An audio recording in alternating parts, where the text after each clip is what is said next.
Story one, I don't know if it's considered a dark secret, but in the county I lived in from ages 10, 18, we had a soldier die under some extremely questionable circumstances.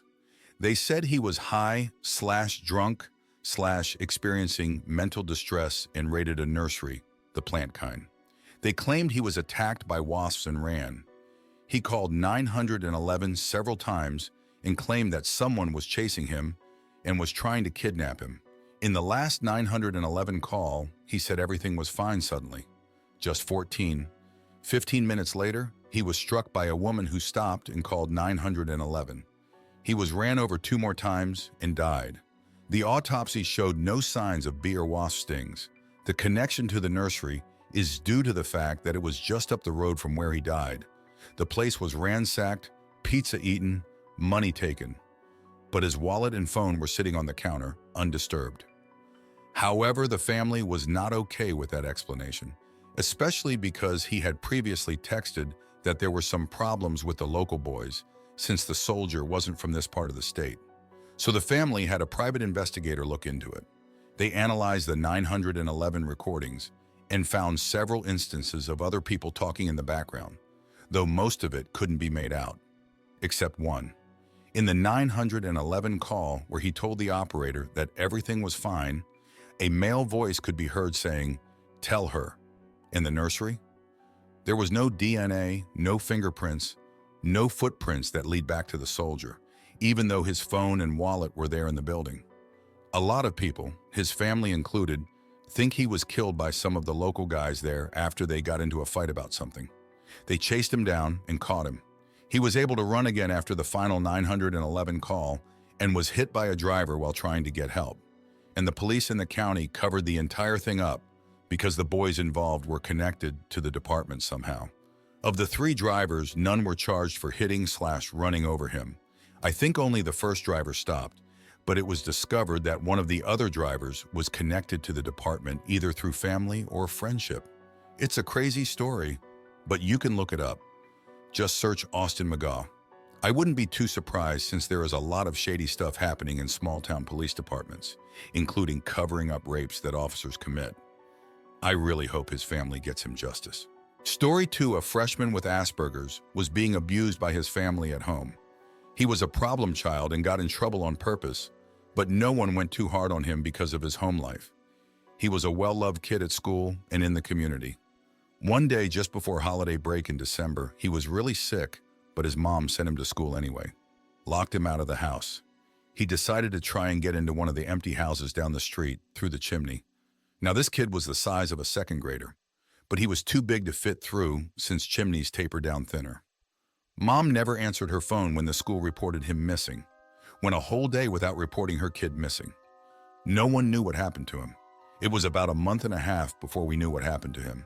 We all thought he ran away, was alive somewhere, maybe went to his sister's house.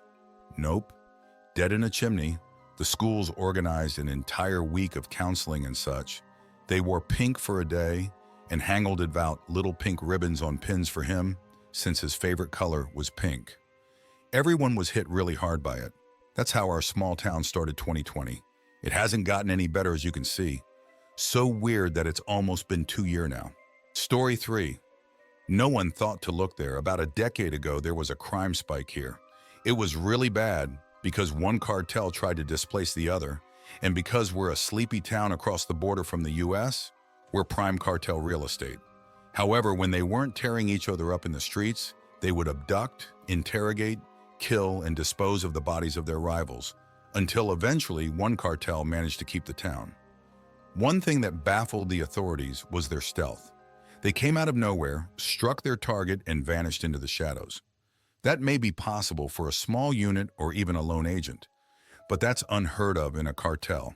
Federal investigations were made, and no one was able to find the cartel's HQ.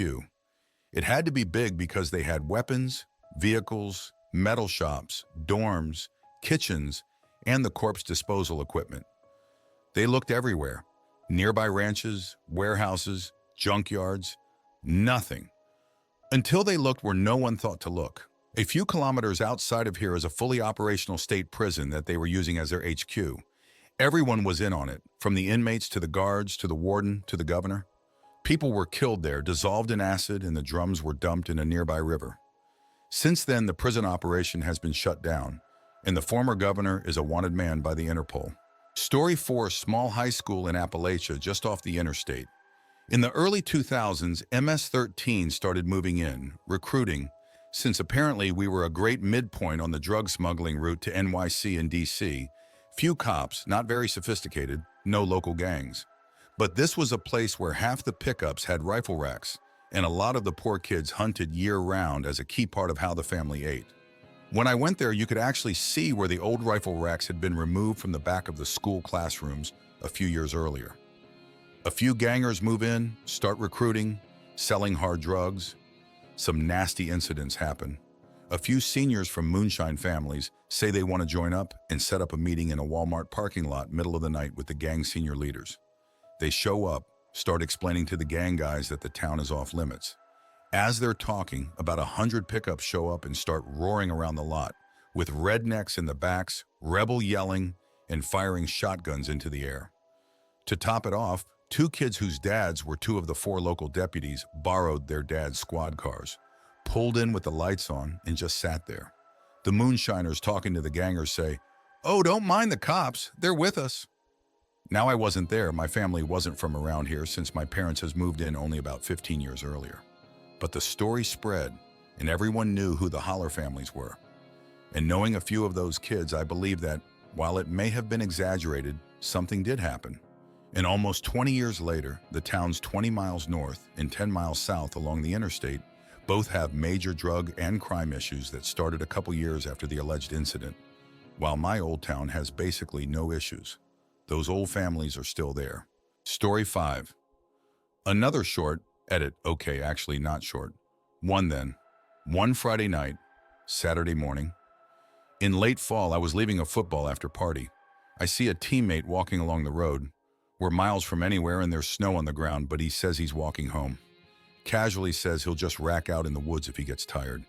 I insist on giving him a ride. 20 minutes of driving through twisty, steep, barely one-lane mountain roads later, I have to stop for a tree across the road. I've been stopped maybe 20 seconds when an incredibly old guy in a winter camo ghillie suit just melts into view and taps the muzzle of an AK on my window. I have this vivid memory of the moonlight glinting off an old-style Starlight scope and noticing a huge knife strapped across his chest. He doesn't say anything, just stares right through my head with this 1,000-yard stare. Alan leans by me, moving slowly, puts his hands in plain sight on the window, and loudly says, "Soak, Uncle Eddie, it's me." I'm frozen with shock. I glance at my teammate, who gives this big Cheshire cat grin and settles back in his seat. I glance back at the window and the old guy is gone. Totally gone. Bright moonlight on white snow. But I look away for 2 seconds and I can't find where Uncle Eddie went. My teammate directs me to back up 30 yards, then shows me this little cutoff that was basically invisible diving by. It loops around the fallen tree and back to the road. I stalled my old Bronco twice, trying to start, but managed to drive another mile or so until he directs me to stop at a little path and let him out. I don't really remember the conversation. I'm not actually sure I said anything, but I remember a few snippets of what he said. "That's my great Uncle Eddie.